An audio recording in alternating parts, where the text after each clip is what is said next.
En plein hiver, il y a déjà, en tout début de l'hiver, des bourgeons de l'aune glutineux qui commencent à pointer du nez. Ils laissent déjà apparaître ces bourgeons. En vrais pionniers, discrets, presque secrets, ils annoncent un mouvement intérieur profond et tellement évident et joyeux, bien avant que le paysage ne semble prêt au renouveau. Voyez, loin de là. Il fait gris à Genève, à la petite herboristerie en direct. Donc l'aune, c'est un arbre vraiment très singulier. Si on place son bois dans l'eau, comme c'est le cas à Venise, ce sont des pilotis d'aune et de chêne qui soutiennent Venise, il devient presque indestructible. Il aime tellement l'eau. Tout comme le chêne, il soutient. C'est une plante qui va choisir des sols lourds, gorgés d'eau, d'émotions, les bords de rivière, les zones instables. Là où d'autres, ils peinent à s'ancrer, lui, il s'installe, patiemment et en toute confiance.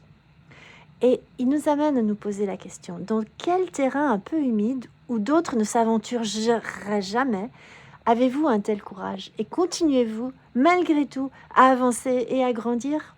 C'est la question du jour. C'est un arbre en plus qui transforme son milieu. Grâce à une symbiose racinaire particulière, il enrichit le sol en azote. Il rend la terre plus fertile pour les plantes qui l'entourent. Et sa présence prépare l'avenir, souvent pour d'autres espèces. Et c'est la deuxième question du jour. Qu'est-ce qui, dans votre vie, semble lourd, mais inévitable, et demande aujourd'hui à être transformé plutôt qu'évité? L'aune, c'est un arbre de transformation silencieuse et discrète, justement. Ce qui est lourd, saturé, stagnant, installé depuis longtemps, devient petit à petit vivant et source de joie profonde quand on le transforme, de potentialité et de force. Les bourgeons d'aune, en fait, c'est une médecine, ça contient une médecine de la fluidité. En gémothérapie, donc c'est l'étude des bourgeons. Les bourgeons portent cet élan de vivant concentré, même en plein hiver.